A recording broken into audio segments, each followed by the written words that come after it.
Farmer bill कब आया? सन 2020 में। 2020 में कैबिनेट अप्रूवल्स पार्लियामेंट में वो 13 उनके देहांत के 13 महीने बाद टेबल होता है, सितंबर 2020 में। यूनिक बात है जो समझने की जरूरत है कि राहुल जी को वो कब मिले, कैसे मिले, कहां मिले, जब जो विषय 2019 में था नहीं और उनके देहांत होने के बाद उठा। तो आज उस चीज को लेके हम किस बारे में कह रहे हैं कि अरुण जी मेरे को मिले फार्मर बिल को लेके। तो सर राहुल गांधी ने जो एक बयान दिया है कि आपने शायद सुना होगा कि मैं को आपके फादर जो स्वर्गीय अरुण जेटली जी ने एक बार मिलने बुलाया और ये कहा कि आप किसानों के बिल पे ज्यादा बात ना करें, नहीं तो मैं आपको देख लूंगा। देखिए, एक बड़ी यूनिक बात है कि एक व्यक्ति जो हमारे बीच नहीं रहे, जिनका देहांत अगस्त 2019 में हुआ और उसी महीने वो चंद महीनों के लिए बीमार थे, उनका स्वास्थ्य ठीक नहीं था। फार्मर बिल कब आया? सन 2020 में। 2020 में कैबिनेट अप्रूवल्स पार्लियामेंट में वो 13 उनके देहांत के 13 महीने बाद टेबल होता है, सितंबर 2020 में। तो ये बड़ी एक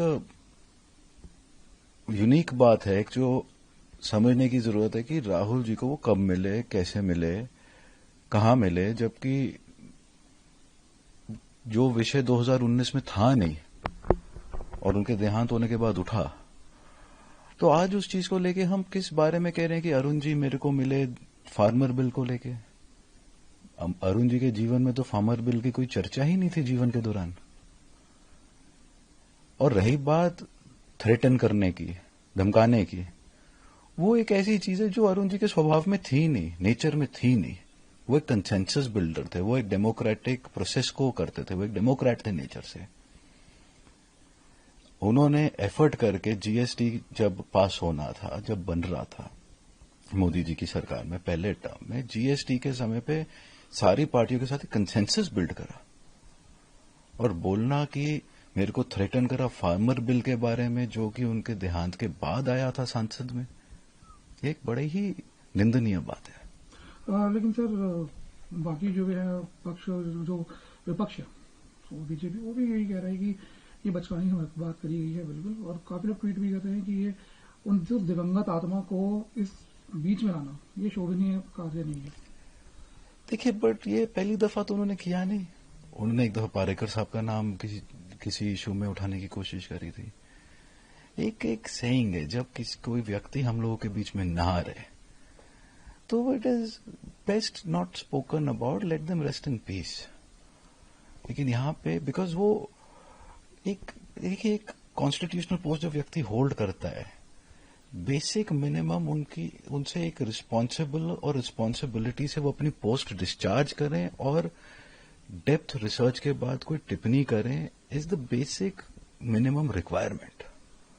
और यहां पे वो अपनी पोस्ट होल्डिंग के दौरान भी जो मन में आता है बोलते हैं, कुछ भी। लेकिन ज्यादा आप बोल रहे हैं कि वो विपक्ष के नेता है, एलओपी है वो, और इस तरह के बयानबाजी आप कितना वो देख रहे हैं, क्योंकि जेटली साहब वित्त मंत्री रहे हैं भारत के, और वो खुले तौर पे उन पे आरोप लगा रहे हैं, तो कितना बचकाना एक एलओपी का ये वो है। देखिए, आप आज की डेट में जितने नेता हैं पक्ष में विपक्ष में, अगर कोई विषय आप पार्लियामेंट में आप ऑपोजिशन के लीडर हैं, आप एलओपी हैं, आप हाउस में डिबेट करिए, उठाइए। आप कभी पारेकर साहब पे, कभी अरुण जी पे कि जी मेरे से पहले इस विषय पे ये बोला गया, आप आज डिबेट करिए। जो लोग हैं जवाब देने के लिए उनसे बात करिए। आप एक मन करट की जी फार्मर बिल को लेके मेरे को धमकाया गया था। फार्मर बिल उनका देहांत होने के बाद प्रेजेंट हुआ पार्लियामेंट में, 13 महीने बाद। तो उनके जीवन के दौरान फार्मर बिल का प्रोसेस भी था, थॉट प्रोसेस था, नहीं था। ये अब ऐसी बातें जिनके बारे में कोई जिक्र कर नहीं सकता, ना कोई चर्चा कर सकता है। तो सर क्या आप राहुल जी को कुछ बोलना चाहेंगे और डायरेक्टली इस पे, या फिर क्या कुछ? देखिए, जितना बोला जाए कम है। खाली एक ही टिप्पणी है कि भाई kindly try and discharge your office with responsibility. बोलना कि जी किसी व्यक्ति ने, अरुण जी ने मेरे को ऐसे कहा without any basis, not the right thing to do. अगर कहीं ना कहीं आपके इमोशंस आज हर्ट हुए कि आपके पिताजी को इस तरह याद करा गया, उन पर आरोप लगा दिए गए बेमतलब में, तो आज आप हर्ट हुए। देखिए, बात हर्ट ना हर्ट होने वाली नहीं है। बात यह है कि भाई जब भी कोई कुछ बोले, एक रिस्पॉन्सिबली बोले। एंड जब बोला जाता है कि भाई जब ऐसी टिप्पणी करी जाए, ऐसी स्टेटमेंट्स दी जाए इस चीज को लेकर, obviously it is upsetting. And the right way of going about these things is that make statements responsibly. If you have done a mistake, apologize for it. People do make mistakes. There is nothing wrong in saying sorry.